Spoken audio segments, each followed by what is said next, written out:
네, 안녕하세요. 예, 예. 반갑습니다. 네. 축하드립니다. 아, 감사합니다. 네. 네. 자백의 흥행을 넘어선 거죠, 지금? 예, 그렇습니다. 예, 자백은 14만 3천 명이었는데, 어제 공범자들이 15만 6천 네. 명이니까. 예. 목소리가 약간 거만해지신 것 같습니다. 예. 예. 아이, 뭐, 덕분입니다. 뉴스 예. 공장에서도 이렇게 다뤄주시고. 목소리를 쫙 깔고 이렇게 거만해지신 것 같은데. 자, 사람들이 이렇게 그 공범자들을 많이 찾는 이유는 뭐라고 생각하십니까? 공영방송 내부 사정에 대해서 많은 분들이 사실 몰랐어요. 그동안 예. 보수 언론들을 굉장히 이제 보도를 안 하고, 했기 때문에.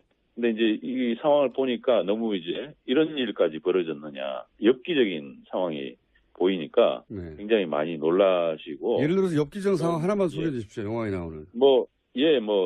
PD 수첩, 왜 아주 뛰어난 PD, 불만 제로를 기획까지 했던 그 PD를 아이스링크에 보내가지고 눈치 우도록 만드는 뭐 예. 이런 장면들. 건강을 위해서 그런 것던 건 아닐까요?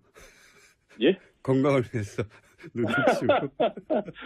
아, 예, 기자들, 아나운서들 뭐 다 그렇게 보내서 완전히 그냥 이제 우리가 이제 보면은 돈 받고 달라고 이렇게 꼬시는 분들 이렇게 하고 할 때, 예. 물론 당연히 이제 하는 일이긴 하지만 굉장히 이제 기자로서는 굉장히 자괴감이 많이 든다, 뭐 이런 이야기도 했고, 대부분, 그러니까 굉장히 많은 기자 PD들을 그런 식으로 비제작 부서 뭐 협찬 따오는데 뭐 이런데, 세트장 관리하는 직무, 이런 쪽으로 보내가지고, 뛰어난 사람들일수록 업무에서 배제시키는 이런 상황이 보이니까 이해를 할 수가 없죠. 예.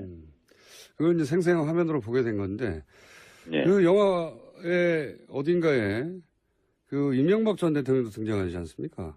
네네, 등장합니다. 예. 예, 이명박 전 대통령. 사실 이명박 전 대통령이, 저희가 볼 때는 이제 언론을, 이렇게 만든 장본인이시기 때문에 저희가 꼭 모셔야 되는 그런 주인공이었죠. 예. 그래서 가서 뵀습니다. 그 앞에서 한없이 기다리다가 불쑥 마이크를 들이대고 그래서 찍힌 장면이 굉장히 인상적이라고 하는데, 그죠? 이명박 전 대통령은 이걸 봤을까요? 영화를? 글쎄요, 뭐, 영화를 보시기까지 하시겠어요? 근데 이제 아마 보고는 받았겠죠? 예, 보고는 받았으리라고 봅니다. 제가 그날, 이명박 전 대통령을 만났을 때, 예. 이명박 전 대통령이 저를 기억하는 것 같았어요. 제가 4년 전에도 한번, 인터뷰를 시도한 적이 있었거든요. 그때는 이제 4대강 수십 6m 예. 대통령께서 지시하셨습니까? 하면서 이제 대통령의 임기 마지막 날, 집으로 돌아갈 때, 제가 이제 환영 인파 속에 섞여가지고 질문을 던졌는데, 아마 그때 당시에 일을 좀 기억은 하시는 것 같았어요. 이번에 눈치가. 제가 최성호 이제. PD님 얼굴이 그렇게 기억할 만큼 특별한 얼굴은 아닌데요. 근데 이제 어쨌든 제가 4년 만에, 4년 만입니다. 반갑습니다. 이렇게 이제 질문을 하니까 이분이 굉장히 이제 반가운 얼굴로 오셨어요. 그래서 악수도 하고. 그 나중에는 이제, 제가 질문을 던졌거든요. 언론의 파괴자라는 그런 평가가 있는데 어떻게 생각하시냐고 그랬더니 이제 이제 유체이탈하는 그런 답변을 하면서 저한테 딱 질문을 던지는데 요새 뭐 해요? 이렇게 물으시더라고요. 네. 관심이 좀 있으시다는 얘기죠. 그 장면이 지금 화제가 좀 되고 있고. 네. 근데 이 영화도 이제 힘이 보탬이 크게 된 것 같습니다. 이 MBC여서 KBS 기자들도 이제 제작 거부에 돌입했는데 오늘 총법 찬반 투표도 MBC 노조에서 한다고 하고 아마도 가결될 것 같은데 분위기상. 그럼요. 예, 가결될 겁니다. 네. 예. KBS도 그렇고요. 예. 이 공영방송 정상화하는 것은 어떻게 해야 되는 겁니까? 지금 과거 정권들은 힘으로 눌러서 어떻게 잘라내버렸는데 이번에는 그렇게 할 수는 없으니까 해법을 찾기가 쉽지가 않습니다. 어떻게 보십니까?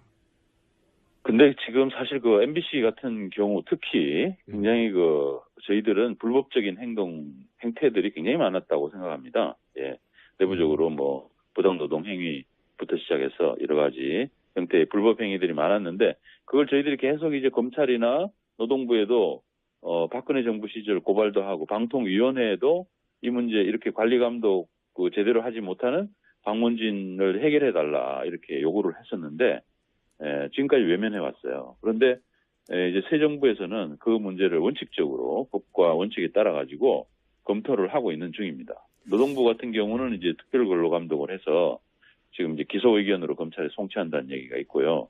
뭐 검찰도 지금 수사를 하고 있는 부분들이 있는데 그런 것들이 원칙적으로만 처리되면 저는 이 문제는 해결되리라고 봅니다. 이런 식으로까지 공영방송을 완전히 망쳐도 법에 의해서 보호받는다. 공영방송의 경영진이 이런 정말 완전히 공영방송 망치는데 법에 의해서 보호받는다라는 것은 정말 말도 안 되는 얘기죠. 그럼 뭐 공영방송의 걸 견제하고 우리 사회의 진정한 언론으로서 유지할 수 있는 기본적인 그 제도적인 장치도 없다는 얘기가 되는데 저는 그거는 말도 안 되는 얘기고요.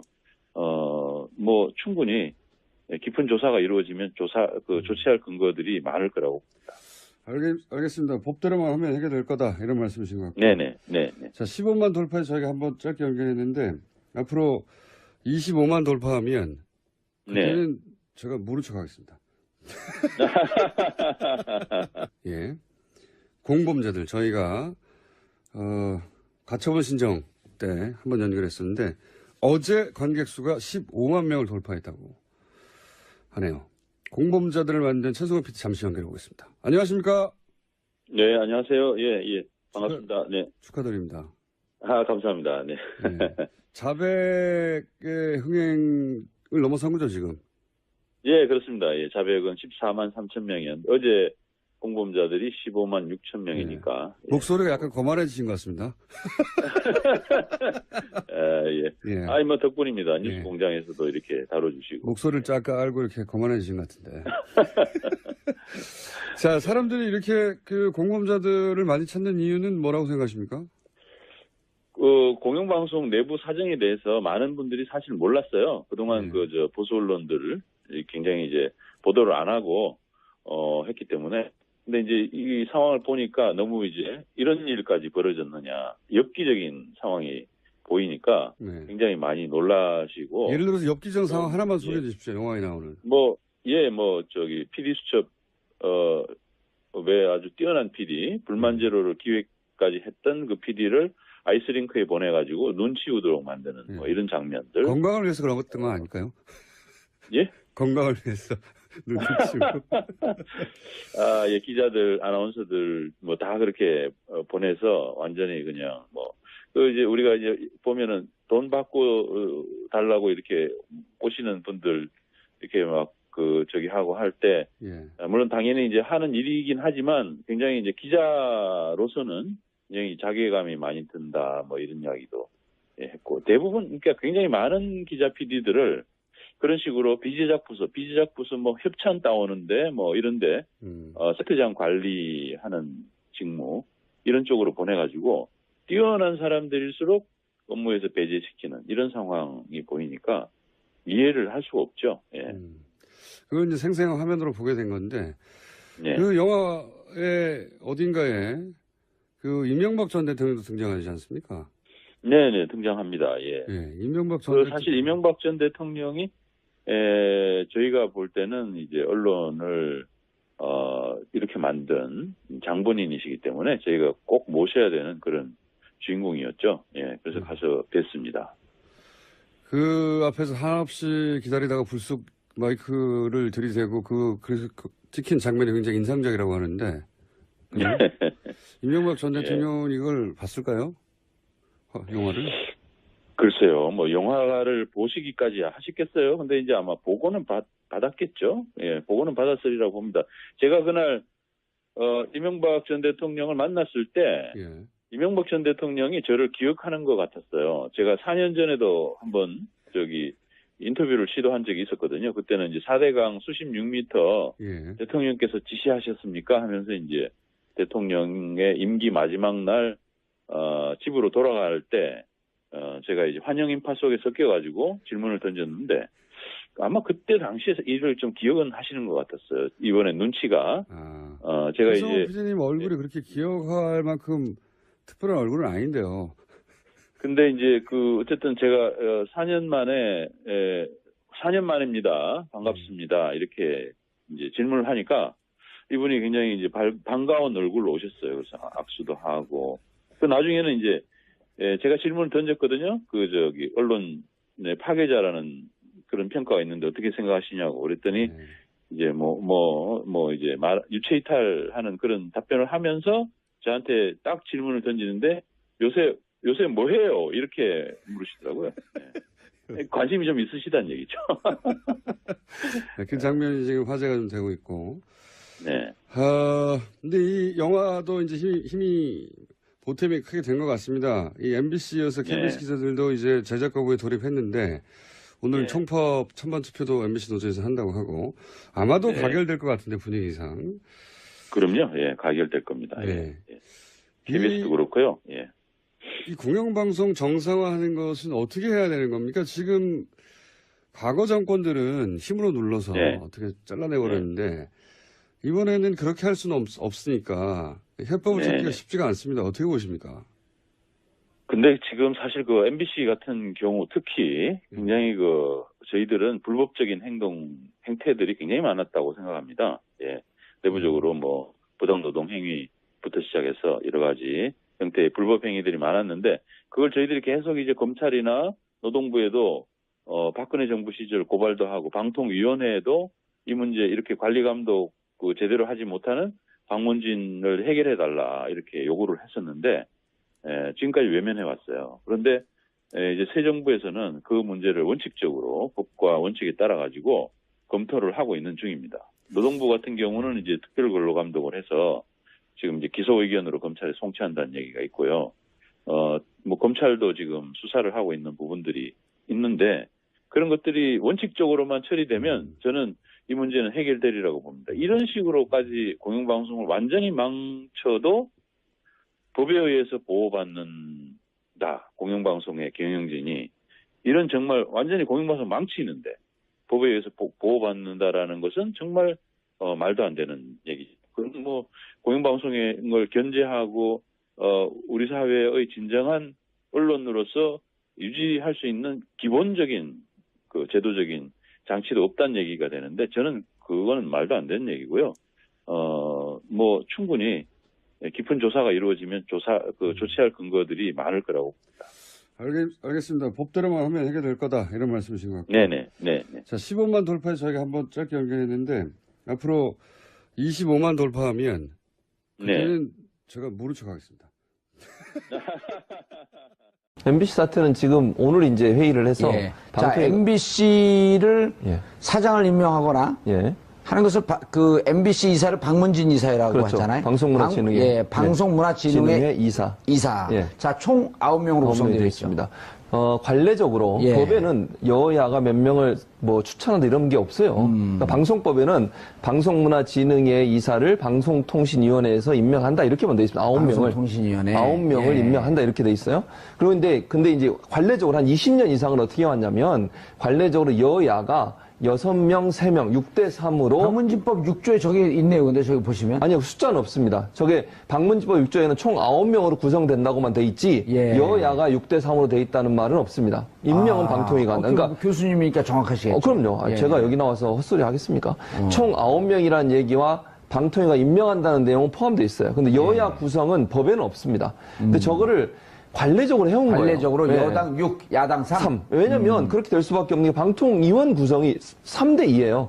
여당이 3명을 추천하고요. 야당이 2명을 추천해요. 그러면 다수결 나오면 항상 여당이 이길 수밖에 없어요.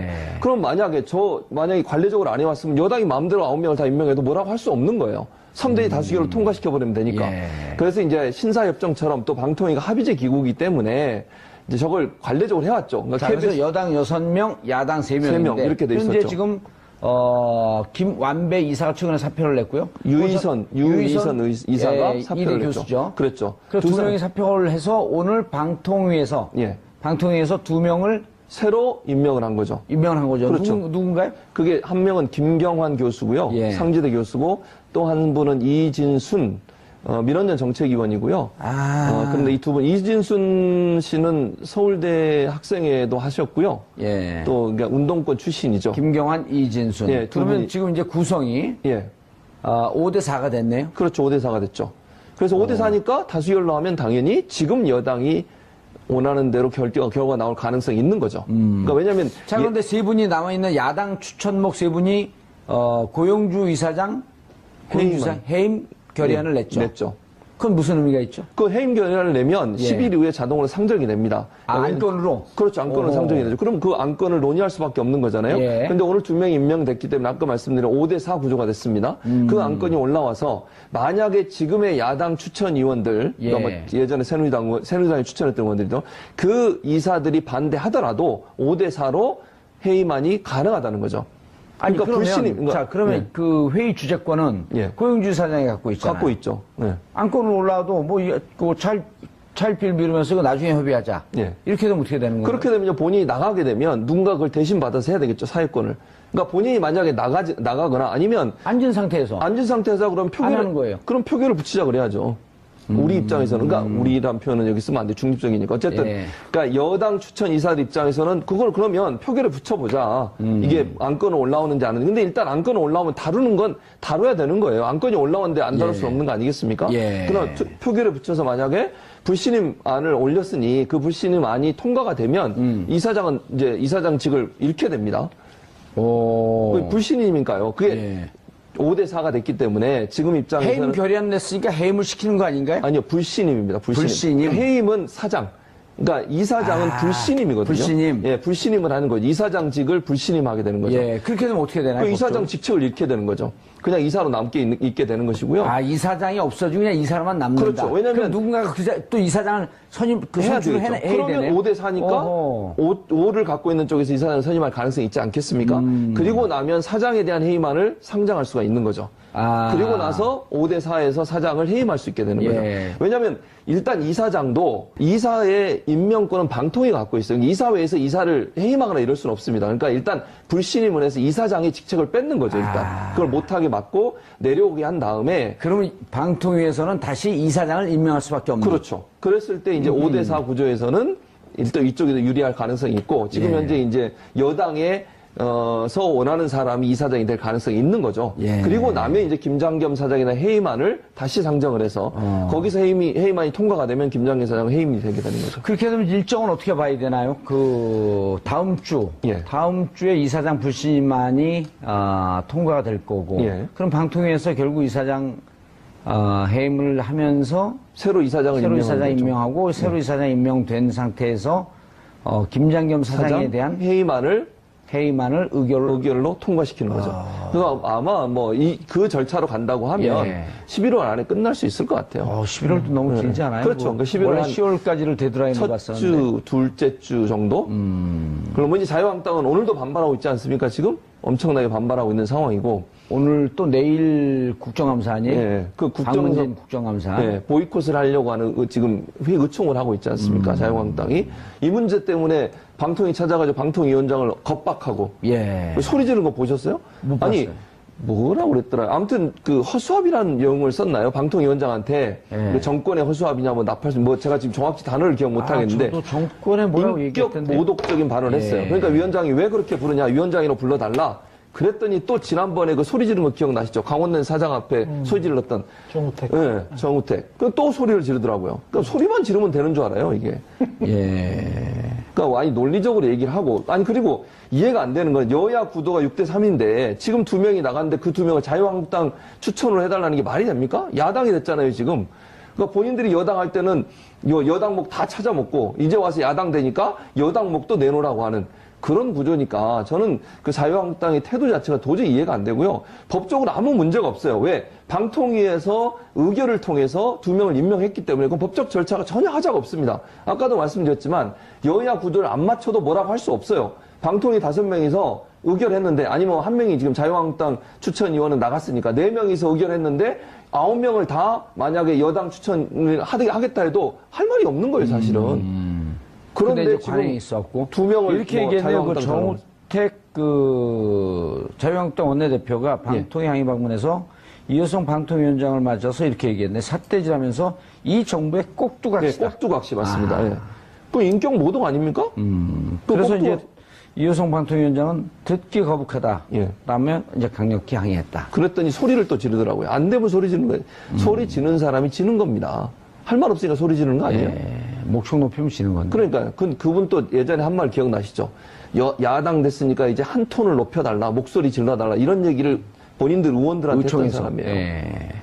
자, 최 기자님, 이렇게 되면 이제 MBC는 지금 뭐 KBS 출신이라고 해서 네. KBS만 관심을 갖고 있는 게 아니라 KBS, MBC가 지금 어찌 보면 일란성 쌍둥이처럼 같이 가는 거야. 공동명체죠. 예, 공동명체고. 네. MBC가 저렇게 좀 정상화되면 KBS도 좀 급물살 탈 가능성이 있지 않나요?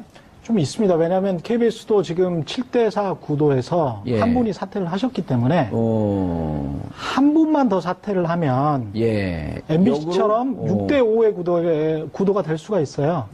그래서 이사회가 아주 손쉽게 고대영 사장을 고대영 사장은 그리고 이제 김장겸 사장은 2년 반 정도 남았지만 고대영 사장은 1년도 안 남았거든요. 그리고 들리는 여의도 통신 들리는 얘기가 고대영 사장 같은 경우는 내가 어떻게 했으면 좋겠냐 라고 하면서 현재 파업하고 있는 노조 측에다가 좀 원만하게 그렇죠. 내가 좀 후퇴할 수 있는 길을 좀 열어달라 이런 얘기를 그 시그널도 있고 예. 강경한 시그널도 있고 두 개의 시그널이 있기 때문에 뭐가 이 사람의 진짜 의도인지는 모르겠지만 지금 제가 알아본 바로는 최소한 이사장인 이인호 씨도 지금의 현 체제로는 안 된다라는 거에 대해서는 공감을 하고 있어요. 이인호 이사장과 고대영 사장이 그렇게 좋은 사이가 아닙니다. 그래서 이인호 이사장 같은 경우도 구 여권에서 임명한 이사장이죠. 좀 그럼에도 불구하고 합리적인가 보죠? 아닙니다. 그렇게 뭐 합리적인 분은 아니지만 그래도 이분의 특징이 이제 폼생폼사거든요. 내가 이사장으로 있을 때 그래도 불합리한 인사에 관해서 사장을 바꿔놓을 수도 있다라는 여지를 굉장히 많이 시그널을 주고 계시는 분이거든요. 그렇기 때문에 굉장히 지금 당장 만약에 이사회가 열려서 이인호 이사장이 본인의 생각대로 아까 말씀드린 대로 이 KBS라는 회사의 경영을 정상화시키기 위해서라도 고대영 사장을 몰아내는 게 해임시키는 게 자기가 이사장으로서의 역할을 하고 그리고 앞으로도 조금이라도 존경받을 수 있는 여지를 남기겠다라는 그런 생각을 가지고 계신 분이라 지금 당장이라도 혹시 모르는 상황이거든요. 그래서 KBS도 MBC와 굉장히 좀 같이 갈 수 있지도 않을까 그런 희망적인 기대를 해봅니다. 상대적으로 KBS가 몇몇 얘기를 하더라고요. MBC 측에서 쪽 계신 분들이 거긴 시용 기자도 없고. 그렇죠. 그 다음에 내부가 구노조, 신노조 있고 그런데 반반 정도로 세력 균점되어 있고. 그렇죠. 양측의 갈등이 뭐 이렇게 심하지 않고 지금 뭐 파업할 때도 양측이 다 참여하지 않았나요? 참여했다가 뭐 구노조는 사실상 지금 거의 안 하는 거죠. 거의 안 하고 있는데 그래서 어쨌든 내부의 갈등 구조가 MBC처럼 복잡하진 않다? MBC처럼 복잡하지는 않지만 굉장히 역사가 훨씬 더 오래됐고 MBC는 공채주의로 순혈주의가 굉장히 강했던 조직이고요. 시용 기자를 쓰기 전까지는. 그래서 시용 기자가 굉장히 소수입니다. 아직도. 그래서 그 소수와 이제 이 사람들이 제대로 된 사장을 영입해서 이 다수가 힘을 합한다면 이 소수는 충분히 몰아낼 수 있는 그런 정도의 어떤 세력이 되는데 KBS 같은 경우는 굉장히 개혁적인 사장이 오지 않는다면 구노조가 여전히 절반 정도의 힘을 가지고 있기 때문에 그 사람들이 현재의 야당과 연합해서 아까 이른바 이야기했던 기계적 균형을 핑계 삼아 여러 개혁적인 어떤 조치들에 대해서 발목을 잡을 수 있고 오히려 개혁적인 보도에 관해서 이게 너무 진보적이다. 너무 개혁적이다. 이렇게 안에서 비토를 놓을 수 있는 가능성도 있기 때문에 KBS는 그런 구조는 계속 지금 상존해 있다라고 봐야죠. 그래서 고대영 사장을 몰아내는 것은 1번이고요. 시작일 뿐이고 진짜 시작은 정말 개혁적인 사장을 영입하는 게 KBS 개혁의 진짜 출발점이다. 그렇게 생각하고 있습니다. 진짜 잘못했고 늑대 피하다 호랑이 만나고. 그렇죠. 물에 물 탄 듯 술에 술 탄 듯. 우리는 공정하고 균형적이어야 되니까 이거는 사회개혁인데 사회개혁은 지금 현재 집권 여당이 주장을 하고 있으니 우리는 거기에 관해서 조금 좀 멀리 떨어져서 객관적인 척 해야 되는 거 아닌가. 기계적 중립. 그렇죠. 이런 착각을 하고 계시는 분들이 굉장히 많거든요. 그런데 이제 그게 굉장히 그 이데올로기화 돼 있기 때문에 KBS 내부에 그것을 굉장히 빠른 시간 안에 정리하는 것은 굉장히 좀 쉽지 않다. 이렇게 들리네요. 예. 그 MBC 같은 경우는 사장이 교체가 되면 급격하게 개혁의 물살을 탈 수 있지만 가능합니다. KBS 같은 경우는 네. 사장 문제뿐만 아니라 내부적으로 켜켜이 오랫동안 쌓여있던 그렇습니다. 눈에도 잘 보이지 않는 아주 뿌리 깊은 그렇습니다. 적폐, 뿌리 깊은 비민주적 요소들이 많기 네. 때문에 네. 이걸 걷어내는데 오히려 MBC보다 시간은 더 걸릴 수 있겠다. 왜냐하면 MBC는 이명박 박근혜 정부 이전에도 예. 지금의 JTBC와 비슷한 색깔을 보였던 상당히 이제 보도국 색채가 KBS에 비해서는 자유주의적인 색채를 독립적이고. 띄고 있었어요. 그래서 이제 그게 복구되는데 제가 보기에는 그렇게 많은 시간이 걸리지는 않을 것이다. 그러나 KBS 같은 경우는 그 전에도 심지어는 정윤주 사장 5년에 아주 개혁적인 사장이 왔을 때도 KBS의 보도 9시 뉴스는 굉장히 중립적이라고 스스로 이야기를 하면서 보수적인 형태를 띄었거든요. 그래서 이제 KBS가 급변하기는 쉽지 않다. 내부 구성원들이 굉장히 또 안에서 치열하게 싸우게 될 것이다. 맞아요. 그 정윤주 사장 몰아낼 때도 사내 구성원들 기자들이 찬성하면서 그 몰아내는데 적극적으로 나선 기자들이 꽤 많았어요. 공정한 기자들이 좀 있죠. 예. 그 저희가 의아했거든요. 그렇죠. MBC 분위기만 이해하고 있었던 저희들로서는 저 KBS가 왜 저러지? 그냥 원래부터 그런 생각이 그러니까 과거에 지금 이제 기억하실지 모르겠습니다만 시청자분들 전두환 노태우 정부 때 있잖아요. 예. 여당을 보도할 때 6분을 한다면 그때 보도는 한 6분 정도 합니다. 6분을 한다면 야당을 보도할 때는 2분, 1분, 1분씩 해요. 사당 체제 하에서. 딱 그렇게 보도를 합니다. 그게 그때 당시에 기계적 균형이었어요. 그런데 지금 그거를 1분, 1분, 1분씩 하면서 프레임을 바꾸는 거죠. 1분, 1분, 1분씩 하지만 프레임이 개혁적인 프레임에는 약간 불리하게. 보수적인 프레임에는 상대적으로 유리하게. 묘하게 그 기사 내용을 갖고 조작을 하는. 그렇죠. 그러니까 기계적 균형, 시간의 균형은 충분히 맞출 수 있지만 실체, 내용은 전혀 그런 게 아니게. 그래서 계속적으로 시청자들에게 이상한 방향으로 오해하게끔 정부의 개혁 정책을 그렇게 해왔죠. 그렇게 트레인을 해왔고.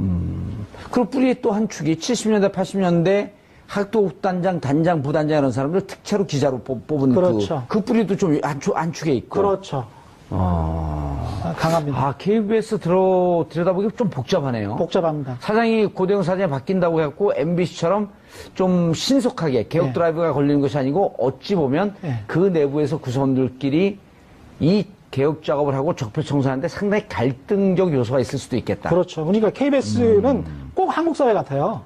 그러니까 저희가 지금 정권 바뀌고 대통령 하나만 바뀌었을 뿐이다. 이런 이야기를 하잖아요. 이번 국정감사 보니까 그 산하단체 기관장 이런 분들이 저는 박근혜 정부 시절에 뽑혀갖고 아주 폐악질을 해놓고 이번 국정감사 와서 저는 문재인 정부의 국정 철학과 완전히 동의합니다. 이런 분들이 그냥 도처에 깔려 있거든요. 그렇죠. 그러니까 이게 막 갈대와 같죠. 바람이 불면, 정권의 바람이 불면 그냥 눕고 다음 정권의 바람이 불면 또 눕는 그런 분들이죠. 알겠습니다. 최 교수님. KBS 얘기가 점입가경이에요. 점점 우리는 객관적으로 보면 잘 이해해서 재미는 있어지는데 빨리 사장을 바꾸고 더 개혁적인 사장이 들어서 개혁 드라이브가 잘 걸릴 수 있도록 오히려 시간을 더 먼저 줘야 될 것 같은 생각이 드는데 KBS 같은 경우는 KBS가 가장 규모가 큰 회사지 않습니까? 공영방송으로서 우리나라 대표 공영방송입니다. 그런데 KBS가 저렇게 국정원 직원한테 보도국장하면서 돈 받은 사람이 사장을 하고 있고 있을 수 없는 일이죠. 그리고 잘 아시는 것처럼 김식원 전 보도국장이 폭로했던 것처럼 이정현이라고 하는 홍보 수석이었죠. 그때 당시에 전화해가지고 세월호 보도 막아달라고 얘기하고 이런 식으로 끊임없이 정치 권력과 결탁하고 정치 권력과 함께하는 그런 모습을 보여줬다고 하면 언론사로서 창피한 거죠. 그것도 상업방송도 아니고 우리가 내는 수신료로 운영되는 공영방송이 그런 짓을 했다면 말이 됩니까 이게? 그러면 상업방송이라면 광고비라도 받기 위해서 그렇다고 뭐 이해라도 하겠어요. 그런데 KBS는 수신료를 내서 국민들이 정말 2,500원씩 다 내잖아요. 아무리 못 살아도. 그렇게 받아서 뭐 돈을 가지고 운영하는 방송사인 공영방송이 저런 태도를 보였다는 것은 도저히 이해가 안 되고요. 그래서 빨리 사장을 바꿔서 물론 이제 최 기자님 말씀처럼 시간이 걸리더라도 빨리 이걸 시작을 해야 이 정권 안에 어쨌든 제대로 만들어 놓지 않겠습니까? KBS가 제대로 돌아갈 수 있도록. 즉 경영과 기자들의 독립성을 분리해서 볼 수 있는. 그러니까 사장이 개입을 하면 안 돼요. 기자나 PD가 자율적으로 방송을 할 수 있도록 하라고 방송법 4조에 명시가 돼 있습니다. 그러니까 아무리 사장이라도 또는 이사장이라 하더라도 방송국의 기자나 아니면 제작 담당자들이 자유롭게 자신의 양심에 의해서 공정하게 보도하는 것을 개입하거나 방해하면 법적 처벌을 받게 돼 있어요. 그러니까 고대영 같은 분도 지금 방송법에 위반되는 법적 처벌을 받을 수 있는 소지가 있는 사람입니다. 저 사람이. 왜냐하면 보도에 개입을 했잖아요. 취재하지 말라 그러고 취재해서 보도하려면 방송 못 내보내게 하고 이건 명확하게 방송법 4조를 어기는 거거든요. 그러니까 국회에서도 그랬잖아요. 맞아요. 그 대답하려고 대답하지 마. 얼마나 교만합니까 그게. 아주 볼 수 없는 국회의원들 앞에서 그런 태도를 보인다는 게 얼마나 이 사람이 정말 아나무인인가. 국회의원이 아니고 국회의원은 국민의 대표이기 국민 앞에서 그런 거예요. 그렇죠. 그것도 국회의원들이 질문하면 국민을 대신해서 물어보는 건데 거기다 대고 대답하지 말라니. 같은 대학을 나온 게 창피해 죽겠네 진짜. 오늘처럼 부끄러운 날이 없어요.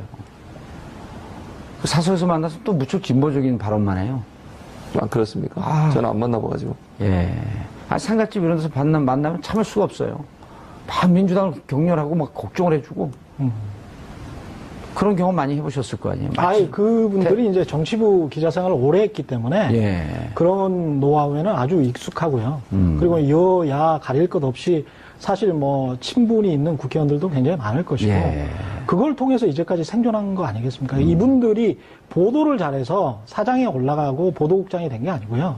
이분들이 정치를 잘해서 그렇게 된 거잖아요. 내부 정치와 외부 정치. 기자들의 개인적인 기자들을 기사 그렇죠. 취재 내용 이런 거보다도 정치권에 기생할 수 있는 이런 능력을 배우고. 그러니까 한국 정치 보도의 가장 큰 문제점이 정보 보고만 할 뿐 기사를 내질 않아요. 그건 언론사로서 그런데 그런 기자들이 굉장히 좀 각광을 받거든요. 시그널도 있고 강경한 시그널도 있고 두 개의 시그널이 있기 때문에 뭐가 이 사람의 진짜 의도인지는 모르겠지만 지금 제가 알아본 바로는 최소한 이사장인 이인호 씨도 지금의 현 체제로는 안 된다라는 거에 대해서는 공감을 하고 있어요. 이인호 이사장과 고대영 사장이 그렇게 좋은 사이가 아닙니다. 그래서 이인호 이사장 같은 경우도 구 여권에서 임명한 이사장이죠. 좀 그럼에도 불구하고 합리적인가 보죠? 아닙니다. 그렇게 뭐 합리적인 분은 아니지만 그래도 이분의 특징이 이제 폼생폼사거든요. 내가 이사장으로 있을 때 그래도 불합리한 인사에 관해서 사장을 바꿔놓을 수도 있다라는 여지를 굉장히 많이 시그널을 주고 계시는 분이거든요. 그렇기 때문에 굉장히 지금 당장 만약에 이사회가 열려서 이인호 이사장이 본인의 생각대로 아까 말씀드린 대로 이 KBS라는 회사의 경영을 정상화시키기 위해서라도 고대영 사장을 몰아내는 게 해임시키는 게 자기가 이사장으로서의 역할을 하고 그리고 앞으로도 조금이라도 존경받을 수 있는 여지를 남기겠다라는 그런 생각을 가지고 계신 분이라 지금 당장이라도 혹시 모르는 상황이거든요. 그래서 KBS도 MBC와 굉장히 좀 같이 갈 수 있지도 않을까 그런 희망적인 기대를 해봅니다. 상대적으로 KBS가 몇몇 얘기를 하더라고요. MBC 측에서 쪽 계신 분들이 거긴 시용 기자도 없고.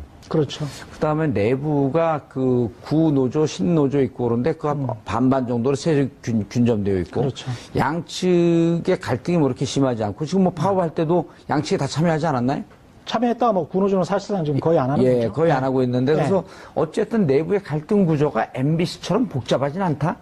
MBC처럼 복잡하지는 않지만 굉장히 역사가 훨씬 더 오래됐고 MBC는 공채주의로 순혈주의가 굉장히 강했던 조직이고요. 예. 시용 기자를 쓰기 전까지는. 예. 그래서 시용 기자가 굉장히 소수입니다. 아직도. 그래서 그 소수와 이제 이 사람들이 제대로 된 사장을 영입해서 이 다수가 힘을 합한다면 이 소수는 충분히 몰아낼 수 있는 그런 정도의 어떤 세력이 되는데 KBS 같은 경우는 굉장히 개혁적인 사장이 오지 않는다면 구노조가 여전히 절반 정도의 힘을 가지고 있기 때문에 그 사람들이 현재의 야당과 연합해서 아까 이른바 이야기했던 기계적 균형을 핑계 삼아 여러 개혁적인 어떤 조치들에 대해서 발목을 잡을 수 있고 오히려 개혁적인 보도에 관해서 이게 너무 진보적이다, 너무 개혁적이다 이렇게 안에서 비토를 놓을 수 있는 가능성도 있기 때문에 KBS는 그런 구조는 계속 지금 상존해 있다라고 봐야죠. 그래서 고대영 사장을 몰아내는 것은 1번이고요. 시작일 뿐이고 진짜 시작은 정말 개혁적인 사장을 영입하는 게 KBS 개혁의 진짜 출발점이다. 그렇게 생각하고 있습니다. 진짜 잘못했고 늑대 피하다 호랑이 만나고. 그렇죠. 물에 물 탄 듯 술에 술 탄 듯. 우리는 공정하고 균형적이어야 되니까 이거는 사회개혁인데 사회개혁은 지금 현재 집권 여당이 주장을 하고 있으니 우리는 거기에 관해서 조금 좀 멀리 떨어져서 객관적인 척 해야 되는 거 아닌가. 기계적 중립. 그렇죠. 이런 착각을 하고 계시는 분들이 굉장히 많거든요. 그런데 이제 그게 굉장히 이데올로기화 돼 있기 때문에 KBS 내부에 그것을 굉장히 빠른 시간 안에 정리하는 것은 굉장히 좀 쉽지 않다. 이렇게 들리네요. MBC 같은 경우는 사장이 교체가 되면 급격하게 개혁의 물살을 탈 수 있지만 가능합니다. KBS 같은 경우는 사장 문제뿐만 아니라 내부적으로 켜켜이 오랫동안 쌓여있던 그렇습니다. 눈에도 잘 보이지 않는 아주 뿌리 깊은 적폐, 뿌리 깊은 비민주적 요소들이 많기 때문에 이걸 걷어내는데 오히려 MBC보다 시간은 더 걸릴 수 있겠다. 왜냐하면 MBC는 이명박 박근혜 정부 이전에도 지금의 JTBC와 비슷한 색깔을 보였던 상당히 이제 보도국 색채가 KBS에 비해서는 자유주의적인 색채를 독립적이고 띄고 있었어요. 그래서 이제 그게 복구되는데 제가 보기에는 그렇게 많은 시간이 걸리지는 않을 것이다. 그러나 KBS 같은 경우는 그 전에도 심지어는 정윤주 사장 5년에 아주 개혁적인 사장이 왔을 때도 KBS의 보도 9시 뉴스는 굉장히 중립적이라고 스스로 이야기를 하면서 보수적인 형태를 띄었거든요. 그래서 이제 KBS가 급변하기는 쉽지 않다. 내부 구성원들이 굉장히 또 안에서 치열하게 싸우게 될 것이다. 맞아요. 그 정윤주 사장 몰아낼 때도 사내 구성원들 기자들이 찬성하면서 그 몰아내는데 적극적으로 나선 기자들이 꽤 많았어요. 공정한 기자들이 검찰도 지금 수사를 하고 있는 부분들이 있는데 그런 것들이 원칙적으로만 처리되면 저는 이 문제는 해결되리라고 봅니다. 이런 식으로까지 공영방송을 완전히 망쳐도 법에 의해서 보호받는다. 공영방송의 경영진이. 이런 정말 완전히 공영방송 망치는데 법에 의해서 보호받는다라는 것은 정말 말도 안 되는 얘기죠. 그럼 공영방송의 걸 견제하고 우리 사회의 진정한 언론으로서 유지할 수 있는 기본적인 그 제도적인 장치도 없다는 얘기가 되는데 저는 그거는 말도 안 되는 얘기고요. 충분히 깊은 조사가 이루어지면 조치할 근거들이 많을 거라고 봅니다. 알겠습니다. 법대로만 하면 해결될 거다 이런 말씀이신 것 같고. 네네. 자, 15만 돌파에 저희가 한번 짧게 연결했는데 앞으로 25만 돌파하면 그때는 제가 모른 척하겠습니다. 예, 공범자들 저희가 가처분 신청 때 한번 연결했었는데 어제 관객 수가 15만 명을 돌파했다고 하네요. 공범자들을 만든 최승호 PD 잠시 연결해 보겠습니다. 안녕하십니까? 네, 안녕하세요. 예, 반갑습니다. 네, 축하드립니다. 감사합니다. 네. 자백의 흥행을 넘어선 거죠 지금? 예, 그렇습니다. 예, 자백은 14만 3천 명이었는데 어제 공범자들이 15만 6천 명이니까. 예. 목소리가 약간 거만해지신 것 같습니다. 예. 아이, 뭐, 덕분입니다. 뉴스 공장에서도 이렇게 다뤄주시고. 목소리를 쫙 알고 이렇게 거만해지신 것 같은데. 자, 사람들이 이렇게 그 공범자들을 많이 찾는 이유는 뭐라고 생각하십니까? 공영방송 내부 사정에 대해서 많은 분들이 사실 몰랐어요. 그동안 보수 언론들을 굉장히 이제 보도를 안 하고, 했기 때문에. 근데 이제 이 상황을 보니까 너무 이제 이런 일까지 벌어졌느냐. 엽기적인 상황이 보이니까 굉장히 많이 놀라시고. 예를 들어서 엽기적 상황 하나만 소개해 주십시오. 영화에 나오는. PD 수첩, 왜 아주 뛰어난 PD, 불만 제로를 기획까지 했던 그 PD를 아이스링크에 보내가지고 눈 치우도록 만드는 뭐 이런 장면들. 건강을 위해서 그런 것 아닐까요? 예? 건강을 위해서 눈 치우고. 기자들, 아나운서들 뭐 다 그렇게 보내서 완전히 그냥 이제 우리가 이제 보면은 돈 받고 달라고 이렇게 오시는 분들 이렇게 하고 할 때, 물론 당연히 이제 하는 일이긴 하지만 굉장히 이제 기자로서는 굉장히 자괴감이 많이 든다, 뭐 이런 이야기도 했고, 대부분, 그러니까 굉장히 많은 기자 PD들을 그런 식으로 비제작 부서 뭐 협찬 따오는데 뭐 이런데, 세트장 관리하는 직무, 이런 쪽으로 보내가지고, 뛰어난 사람들일수록 업무에서 배제시키는 이런 상황이 보이니까 이해를 할 수가 없죠. 그건 이제 생생한 화면으로 보게 된 건데, 그 영화의 어딘가에 그 이명박 전 대통령도 등장하지 않습니까? 네네, 등장합니다. 예. 이명박 전 사실 이명박 전 대통령이, 저희가 볼 때는 이제 언론을, 이렇게 만든 장본인이시기 때문에 저희가 꼭 모셔야 되는 그런 주인공이었죠. 그래서 가서 뵀습니다.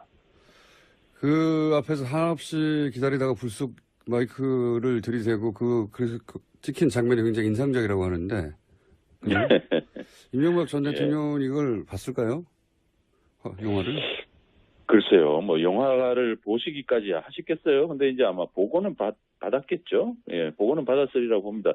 제가 그날 이명박 전 대통령을 만났을 때 이명박 전 대통령이 저를 기억하는 것 같았어요. 제가 4년 전에도 한번 인터뷰를 시도한 적이 있었거든요. 그때는 이제 4대강 수십 6m 대통령께서 지시하셨습니까? 하면서 이제 대통령의 임기 마지막 날, 집으로 돌아갈 때, 제가 이제 환영 인파 속에 섞여가지고 질문을 던졌는데, 아마 그때 당시에 이를 좀 기억은 하시는 것 같았어요. 이번에 눈치가.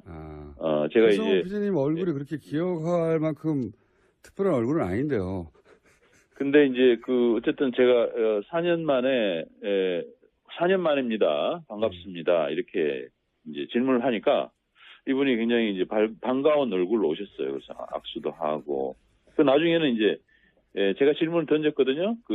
언론의 파괴자라는 그런 평가가 있는데 어떻게 생각하시냐고 그랬더니 이제 이제 유체이탈하는 그런 답변을 하면서 저한테 딱 질문을 던지는데 요새 뭐 해요? 이렇게 물으시더라고요. 관심이 좀 있으시다는 얘기죠. 그 장면이 지금 화제가 좀 되고 있고. 네. 근데 이 영화도 이제 네, 안녕하세요. 예. 반갑습니다. 네. 축하드립니다. 감사합니다. 네. 자백의 흥행을 넘어선 거죠, 지금?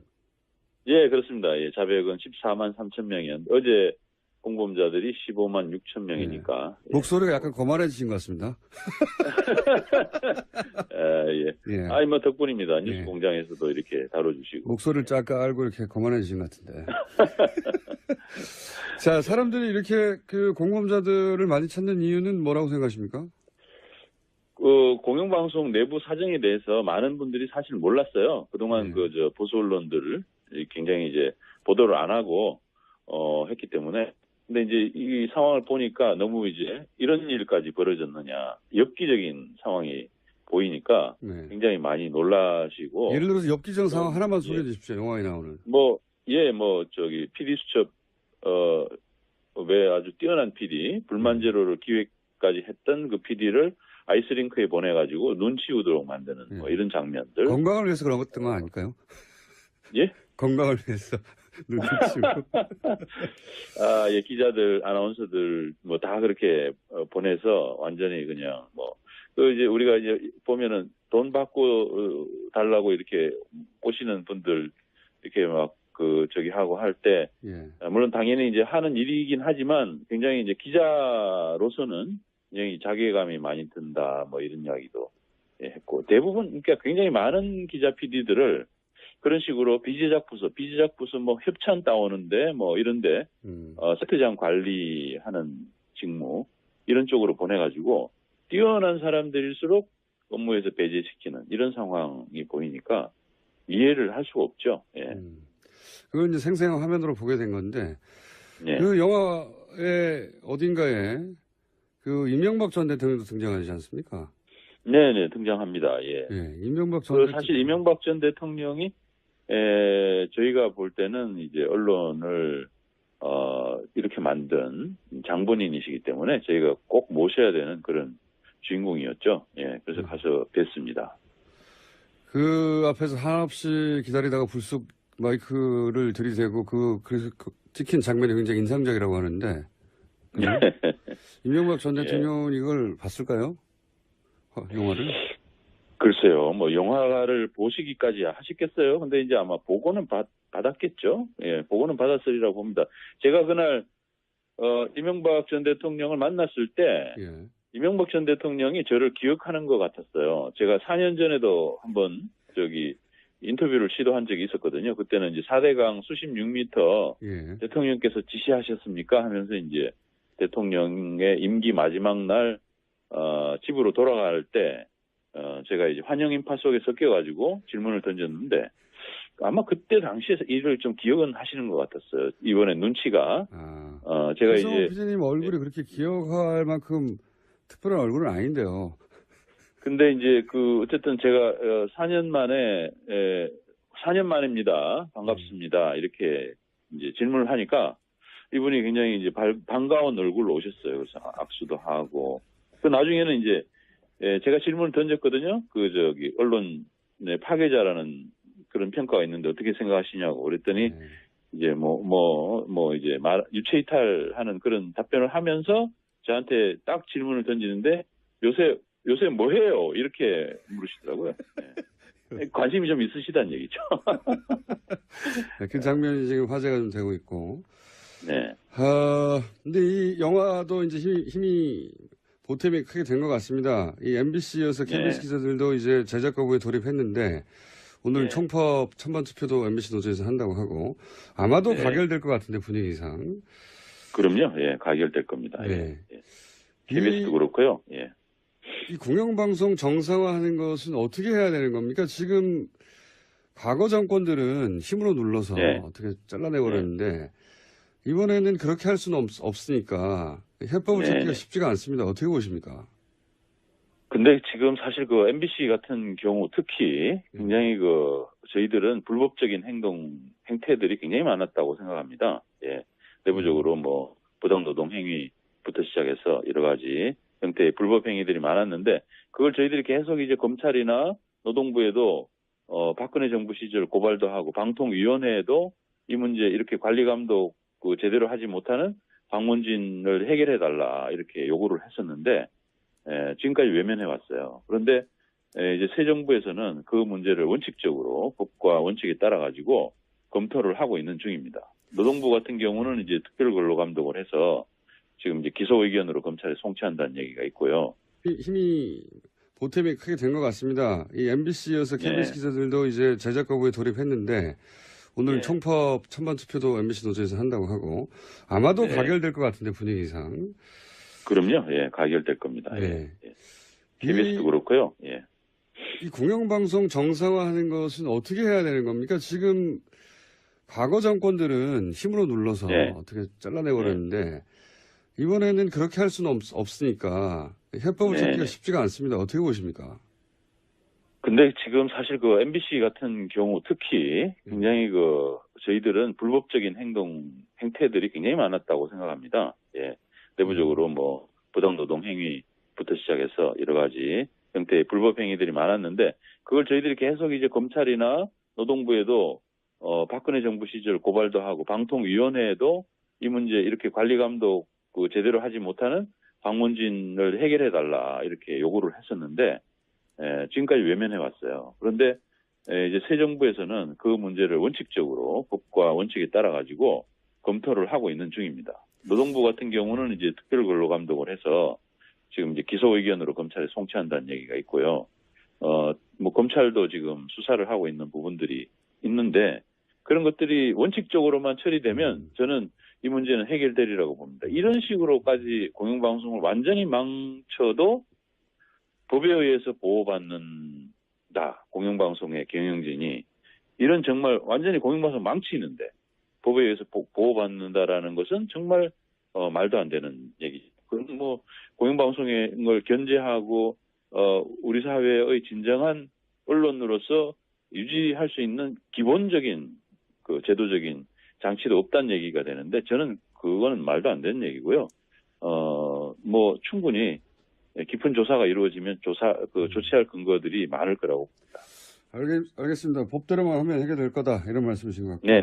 네네. 자, 15만 돌파에 저희가 한번 짧게 연결했는데 앞으로 25만 돌파하면 그때는 제가 모른 척하겠습니다. MBC 사태는 지금 오늘 이제 회의를 해서 자, MBC를 사장을 임명하거나 하는 것을 그 MBC 이사를 방문진 이사라고 하잖아요. 방송문화진흥회 방송문화진흥회 이사. 자, 총 9명으로 구성되어 있습니다. 관례적으로 법에는 여야가 몇 명을 뭐 추천한다 이런 게 없어요. 그러니까 방송법에는 방송문화진흥회 이사를 방송통신위원회에서 임명한다 이렇게만 돼 있습니다. 9명을. 방송통신위원회. 9명을 임명한다 이렇게 돼 있어요. 그런데 근데 이제 관례적으로 한 20년 이상을 어떻게 해왔냐면 관례적으로 여야가 6명, 3명, 6대3으로. 방문진법 6조에 저게 있네요. 근데 저기 보시면. 아니요, 숫자는 없습니다. 저게 방문진법 6조에는 총 9명으로 구성된다고만 돼 있지, 여야가 6대3으로 돼 있다는 말은 없습니다. 임명은 방통위가 한다. 그러니까. 교수님이니까 정확하시겠죠. 그럼요. 제가 여기 나와서 헛소리 하겠습니까? 총 9명이라는 얘기와 방통위가 임명한다는 내용은 포함되어 있어요. 근데 여야 구성은 법에는 없습니다. 근데 저거를 관례적으로 해온 거예요. 관례적으로 여당 6, 야당 3. 왜냐면 그렇게 될 수밖에 없는 게 방통위원 구성이 3대2예요. 여당이 3명을 추천하고요. 야당이 2명을 추천해요. 그러면 다수결 나오면 항상 여당이 이길 수밖에 없어요. 그럼 만약에 관례적으로 안 해왔으면 여당이 마음대로 9명을 다 임명해도 뭐라고 할 수 없는 거예요. 3대2 다수결을 통과시켜버리면 되니까.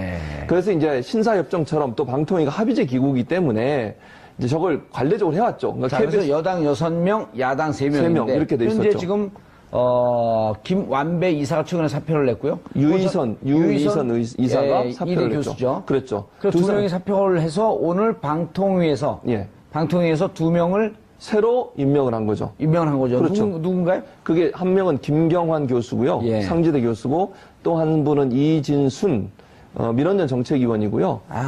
그런데 이 두 분, 이진순 씨는 서울대 학생회도 하셨고요. 또, 그러니까 운동권 출신이죠. 김경환, 이진순. 그러면 지금 이제 구성이 5대4가 됐네요? 그렇죠. 5대4가 됐죠. 그래서 5대4니까 다수결로 하면 당연히 지금 여당이 원하는 대로 결과가 나올 가능성이 있는 거죠. 그러니까 왜냐면. 자, 그런데 세 분이 남아있는 야당 추천목 세 분이, 고용주 이사장, 해임 결의안을 냈죠. 그건 무슨 의미가 있죠? 그 해임 결의안을 내면 10일 이후에 자동으로 상정이 됩니다. 안건으로? 그렇죠. 안건으로 상정이 되죠. 그럼 그 안건을 논의할 수밖에 없는 거잖아요. 근데 오늘 2명이 임명됐기 때문에 아까 말씀드린 5대4 구조가 됐습니다. 그 안건이 올라와서 만약에 지금의 야당 추천위원들, 그러니까 뭐 예전에 새누리당이 추천했던 의원들이죠. 그 이사들이 반대하더라도 5대4로 해임안이 가능하다는 거죠. 아니, 그러면, 그러면 그 회의 주재권은 고용주 사장이 갖고 있잖아요. 갖고 있죠. 안건을 올라와도 차일피일 미루면서 나중에 협의하자. 이렇게 되면 어떻게 되는 거예요? 그렇게 되면 본인이 나가게 되면 누군가 그걸 대신 받아서 해야 되겠죠, 사회권을. 그러니까 본인이 만약에 나가거나 아니면. 앉은 상태에서 그럼 표결을 붙이자 그래야죠.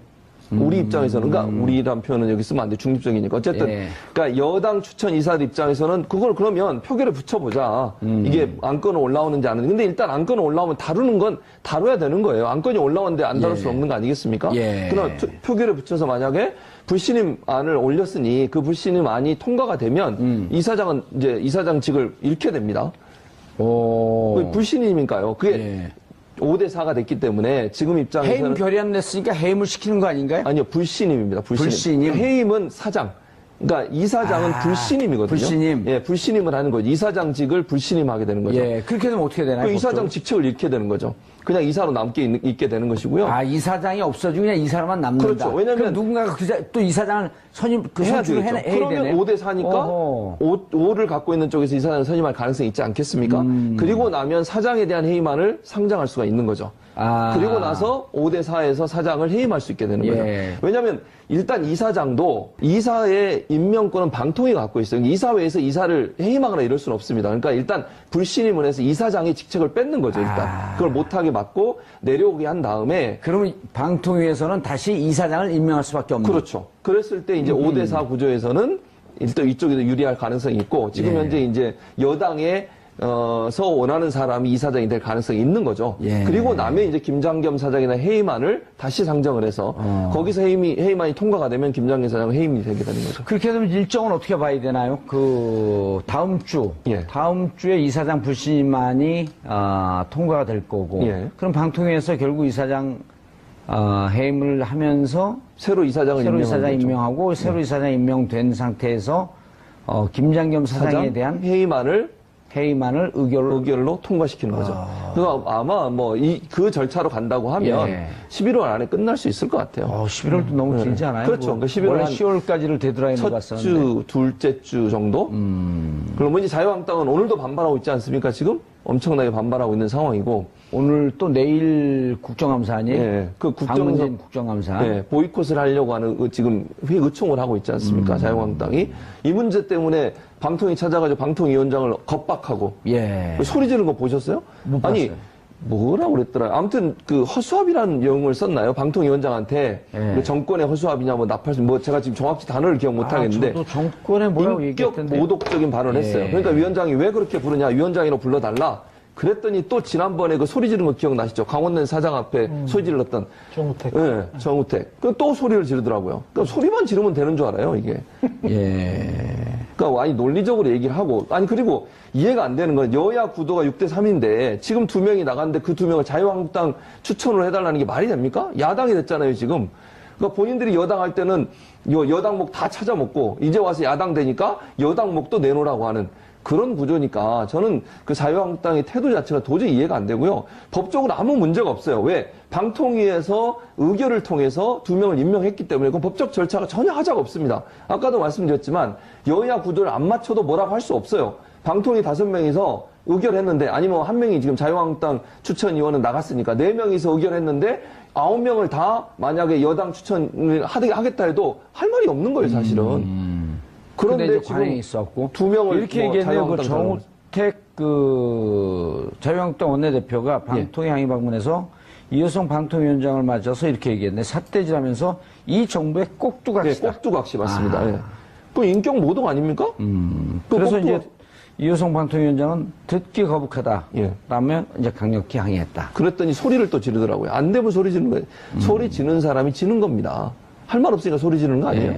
목청 높이면 지는 건데. 그러니까 그분 또 예전에 한 말 기억나시죠? 야당 됐으니까 이제 한 톤을 높여달라, 목소리 질러달라 이런 얘기를 본인들 의원들한테 했던 사람이에요. 자, 최 기자님 이렇게 되면 이제 MBC는 지금 KBS 출신이라고 해서 KBS만 관심을 갖고 있는 게 아니라 KBS, MBC가 지금 어찌 보면 일란성 쌍둥이처럼 같이 가는 거야. 공동명체죠. 공동명체고 MBC가 저렇게 좀 정상화되면 KBS도 좀 급물살 탈 가능성이 있지 않나요? 좀 있습니다. 왜냐하면 KBS도 지금 7대4 구도에서 한 분이 사퇴를 하셨기 때문에 한 분만 더 사퇴를 하면 MBC처럼 6대5의 구도가 될 수가 있어요. 그래서 이사회가 아주 손쉽게 고대영 사장을 고대영 사장은 그리고 이제 김장겸 사장은 2년 반 정도 남았지만 고대영 사장은 1년도 안 남았거든요. 그리고 들리는 여의도 통신 들리는 얘기가 고대영 사장 같은 경우는 내가 어떻게 했으면 좋겠냐 라고 하면서 현재 파업하고 있는 노조 측에다가 좀 원만하게 내가 좀 후퇴할 수 있는 길을 좀 열어달라 이런 얘기를 그 시그널